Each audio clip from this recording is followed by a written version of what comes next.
నమస్కారం గురూజీ. శ్రీమాత్రే నమః. గురూజీ, డిసెంబర్ నెలలో మేష రాశి వారి యొక్క జాతక రీత్యా వారి యొక్క స్థితిగతులు ఏ విధంగా ఉన్నాయి గురూజీ?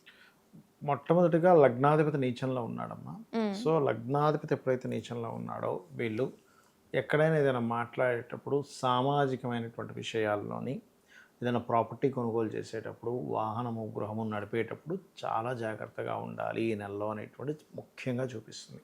హ్మ్. ఇక ఫైనాన్షియల్ మ్యాటర్స్ కనుక చూసుకున్నట్లయితే 3వ తేదీ వరకు భాగ్యస్థానంలో ఉంటున్నాడు శుక్రుడు. శుక్ర గురువులకు పరివర్తన ఉంది.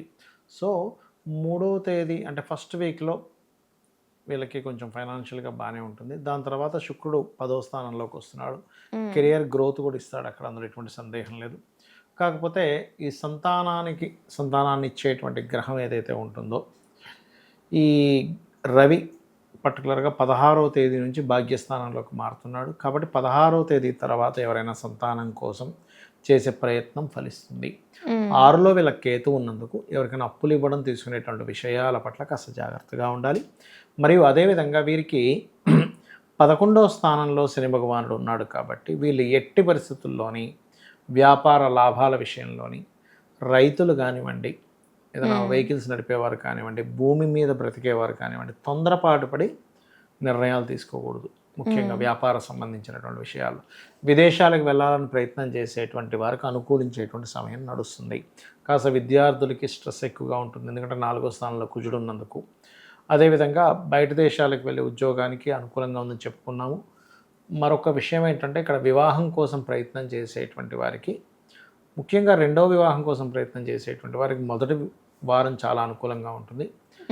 మరి 3-4 తేదీల తర్వాత ఈ నెల మొత్తము కూడా ఈ మేషలగ్నం లేదా మేషరాశి వారి యొక్క జీవిత భాగస్వామికి వాళ్ళకి ఏదైనా వెహికల్ కానీ, గృహం కానీ, లేనట్లు ఏదైనా ఆభరణాలు కొనుక్కోవడం చేయడం కానీ, లేకపోతే ఏదైనా ఫ్యాషన్ రిలేటెడ్ సంబంధించినవి నేర్చుకోవడం కానీ ఇటువంటివి బ్రహ్మాండంగా చూపిస్తున్నాయి. ఓకే, కొనే ఛాన్సెస్ ఉన్నాయి అంటారు. ఉన్నాయమ్మా, ఉన్నాయి. అది కాకపోతే ఈ నెల కొంచెం కేతు 6లో ఉన్నందుకు ఎవరికి అప్పులు ఇవ్వద్దు. ఇస్తే అనవసరంగా ఇరుక్కుంటూ ఉంటాయి. అలాగే గురూజీ, ఇప్పుడు మనం చెప్పుకునేవి ఏవైతే ఉన్నాయో మరి వాళ్ళ యొక్క స్థితిగతులు మార్చుకోవడానికైనా లేదా అందులో నెగిటివిటీ ఏదైనా ఉన్నా సరే దానికి సంబంధించిన పరిష్కారాలు ఏం చేసుకోవాలి అంటారు?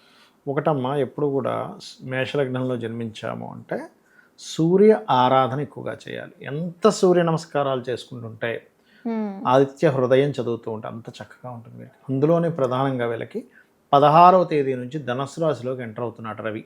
సో ధనస్సులో రవి ఉన్నప్పుడు ఉపాసనా బలం బాగా పెరుగుతుంది వీరికి. ఆ డిసెంబర్ 16 నుంచి నెక్స్ట్ 16 వరకు ఎవరైతే సూర్య ఆరాధన ఎంత చేస్తారో వాళ్ళకి అంత బలం పెరుగుతుంది. పూర్వజన్మ కర్మ పాపము మొత్తం కూడా తొలగుతాయి. గురూజీ, అలాగే కొంతమంది దగ్గర జాతకం అనేది ఉండదు, కొంతమంది చూపించుకునే సిచ్యువేషన్స్ లో ఉండరు. మరి అలాంటి వాళ్ళకి ఉద్యోగానికి సంబంధించి రావాలి అన్న ఏం చేయాలి అంటారు? అంటే ఒకటేనమ్మా, ఎవరి జన్మజాతకమైనా ఉన్నది అంటే 10th లార్డ్ అంటాం. అంటే దశమాధిపతి బాగున్నాడు, వాళ్ళు ఏమి పెద్దగా కష్టపడాల్సిన అవసరం లేదు. 1-2 సార్లు అప్లై చేయగానే వచ్చేస్తుంది. దశమ స్థానం పాడైంది అంటే అప్పుడు జరిగే ఫలితం ఏమిటి అంటే వాళ్ళకి ఎంత ప్రయత్నం చేస్తున్నా ఉద్యోగం సెట్ అవ్వదు. ఇక్కడ 2 విషయాలు ఉంటాయి. కొంతమందికి నిజంగానే ఉద్యోగం చేసే యోగం ఉండదు, ఇంకొక 10 మందికి వీళ్ళు ఉద్యోగం ఇచ్చే యోగం ఉంటుంది వీరికి. అలాంటప్పుడు వీళ్ళకి ఉద్యోగం రాదు. ఆ విషయం తెలుసుకోవాలి. చాలామంది ఆ విషయం తెలియక నా జాతకం బాగాలేదు, నా టైం బాగాలేదు అనుకుంటుంటారు. కానీ నీ యోగం అది కాదు. చిన్న ఎగ్జాంపుల్ చెప్తాను చూడండి. ఏసీ ట్రీటైల్ టికెట్ మీరు వెళ్ళి వేరే దానిలో కూర్చుంటారు, టికెట్ ఇక్కడ చెల్లదంటాడు. మామూలు రిజర్వేషన్లోకి వెళ్తే ఇది నీ టికెట్ ఇది కాదయ్యా అంటాడు. అరే నేను చాలా ఎక్కువ అండి, దానికంటే కాస్ట్ ఇక్కడ కూర్చుంటా అంటే ఒప్పుకోడు. అరే వేరేవాడు ఇక్కడ కూర్చుంటాడు స్వామి, మీ టికెట్ అక్కడ చక్కగా ఉంది వెళ్ళండి అంటాడు. అలాగే వీళ్ళకి ఏంటంటే వేరే ఒక 10 మందికో 100 మందికో 1000 మందికో ఉద్యోగం ఇచ్చే యోగం ఉంటుంది. అలాంటి వాళ్ళు సొంతంగా స్టార్ట్ చేసుకోవాలి. సరే జాతక చక్రం లేదు కానీ నాకు ఉద్యోగం కావాలి అనుకునేటువంటి వారు నవగ్రహాలలో గుర్తుపెట్టుకోండి, శని, కుజ, కేతు గ్రహాల దగ్గర దీపారాధన చేసి గోవుకి క్యారెట్స్, బెల్లము, ఉలవలు, క్యారెట్స్, బెల్లము, గ్రాసము తినిపించిపిస్తూ అదే గోశాలలో కూర్చొని ఓం శ్రీమాత శ్రీ మహారాజ్ని శ్రీమత్ సింహాసనేశ్వరియే నమః అనే నామస్మరణ చేస్తూ ఉండాలి. లేదా ఓం మాణిక్య మకుటాకార జానుద్వయ విరాజితాయే నమః అని చెప్పి చేసినట్లయితే ఖచ్చితంగా వీళ్ళకి ఉద్యోగ ప్రాప్తి వస్తుంది. అది కూడా నమ్మకంగా చేయాలి. ఒక 40 నిమిషాల నుంచి 1 అవర్ చేయాలి.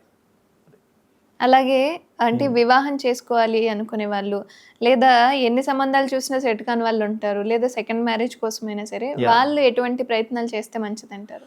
ఒకటేనమ్మా, ఇక్కడ ఏంటంటే వివాహం అవ్వట్లేదు అంటే ఇక్కడ చాలా కారణాలు ఉంటాయి. ఒకటి ఆలస్య వివాహ యోగం ఉంటుంది. రెండవది అసలు వివాహం అయ్యే యోగం ఉండదు కొంతమందికి. అది చాలా రేర్ కేసు, 1,00,000లో ఒకరికి ఉంటుంది అలా. ఇంకొంతమందికి ఏంటంటే ఎందుకు ఈ జన్మలో ఇంత వివాహం కోసం ఇంత తపన పడాలి అంటే పూర్వజన్మల్లో మంచి జీవిత భాగస్వామి వచ్చినా కూడా వీళ్ళు నెగ్లిజెన్సీ చేస్తుంటారు, అందువల్ల ఇబ్బంది అవుతూ ఉంటుంది. పురుషుడి జాతకంలో శుక్రుడి యొక్క బలం లేదు. శుక్రుడు అంటే స్త్రీమూర్తి, భార్యాకారకుడు. భార్యాకారక గ్రహం బలం లేదు. బలం లేనటువంటి గ్రహం వాళ్ళ జన్మజాతకంలో, అంటే జాతకమే లేదనుకోండి, ఉంది కానీ వీళ్ళకి జాతకం తెలియదు. అది వీక్గా ఉన్నప్పుడు వాడు అది అందుకోలేకపోతుంటాడు. ఏ ప్లానెట్ స్ట్రాంగ్గా ఉంటే దానికి సంబంధించి అందుకోవడం జరుగుతుంది వాళ్ళ లైఫ్లో. అప్పుడు ఏం చేయాలి? అమ్మవారి ఆరాధన. అంటే శుక్రుడికి అధిష్టాన దేవత అమ్మవారు, లక్ష్మీ అమ్మవారు కావచ్చు, లలిత కావచ్చు, చేస్తూ ఉండాలి. శుక్రకేతు గ్రహాల దగ్గర దీపారాధన చేయాలి. గోవులకి తీపి చపాతీలు తినిపిస్తుండాలి. అప్పుడు ఖచ్చితంగా వాళ్ళకి వివాహం అవుతుంది. అదేవిధంగా లలితా సహస్రనామాల్లో ఓం కామేశబద్ధ మాంగళ్య సూత్ర శోభిత కందరాయై నమః అని నామస్మరణ చేయండి, ఖచ్చితంగా బాగుంటుంది. అలాగే గురూజీ, చాలామంది ఎంత ట్రావెల్ చేస్తున్నా సరే ఫినాన్షియల్గా స్టెబిలిటీ అనేది రాదు. సో ఫినాన్షియల్గా వాళ్ళకి స్టెబిలిటీ రావాలన్నా, లేదా ఏ పని లేకుండా ఉన్న వాళ్ళకు కూడా ఏదైనా పని దొరికి కొంచెం సెటిల్ అయ్యే ఛాన్సెస్ ఏమైనా ఉండాలి అన్నా ఏం చేస్తే మంచిది అంటారు? జాబ్ కోసమైతే ఇందాక మనం చెప్పినటువంటి మనకి శ్రీమాత శ్రీ మహారాజ్ని సరిపోతుంది. కానీ ఫైనాన్స్ అనేటువంటి డిఫరెంట్. మళ్ళీ ఇక్కడ ఎలా ఉంటుందంటే గుర్తుపెట్టుకోండి, జాబ్ చేయడం వేరు, డబ్బులు రావడం వేరు. చాలా మంది జాబ్ చేస్తుంటారు కానీ రూపాయి మిగలదు. 1వ తేదీ నుంచి వారం రోజులు అయ్యేసరికి మళ్ళీ డబ్బులు వాళ్ళ దగ్గర వీళ్ళ దగ్గర అప్పు చేయడం, 5,000 2,000 1000 అని చెప్పి తీసుకోవడం, మళ్ళీ నెల జీతం రాగానే వాళ్ళకి ఇచ్చేసేయడం, మళ్ళీ వారం రోజులకల్లా డబ్బులు లేపడం జరుగుతుంది. కరెక్ట్గా బ్యాలెన్స్ అయిపోతుంది, వేరే చోట మళ్ళీ అడగాల్సి వస్తుంటుంది. పని ఉద్యోగం వచ్చే యోగం వేరు. ఉద్యోగంలో చాలా చిన్న స్టేజ్ నుంచి ఒక స్టేజ్కి వెళ్ళి విపరీతంగా డబ్బులు సంపాదించడం వేరు. ఇది ధనయోగము, అది కర్మయోగము, ఉద్యోగ యోగం అది. సో ఉద్యోగ యోగం బలంగా ఉన్నంత మాత్రాన డబ్బులు రావాలని రూల్ లేదు. ఎప్పుడు పని ఉంటుంది అంతే వాడికి.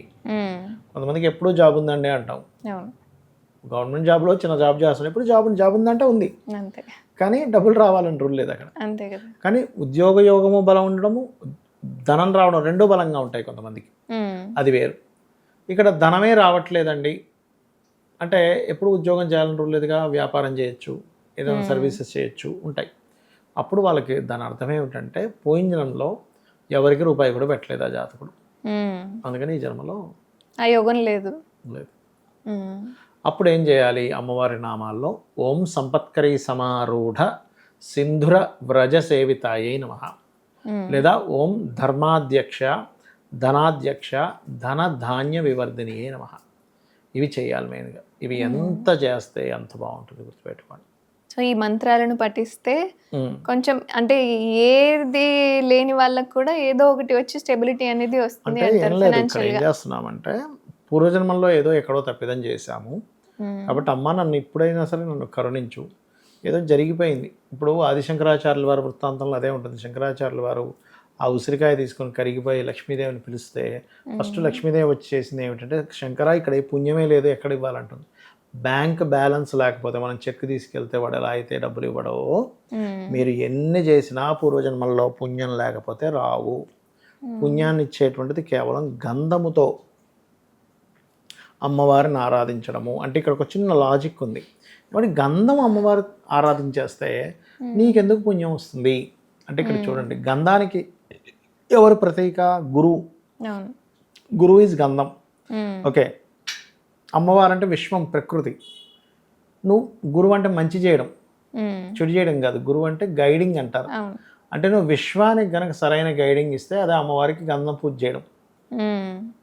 నువ్వు విశ్వంతో నువ్వు సరిగ్గా లేవు, అన్నీ నెగిటివ్ చేసుకుంటూ వెళ్ళావు, మిస్గైడ్ చేసుకుంటూ వెళ్ళావు, అదే పాపం. పరోపకారం పుణ్యం, ఉపకారం కదా గైడ్ చేయడం అంటే. పరపీడనం పాపం, మిస్గైడ్ చేసావు, పీడనం.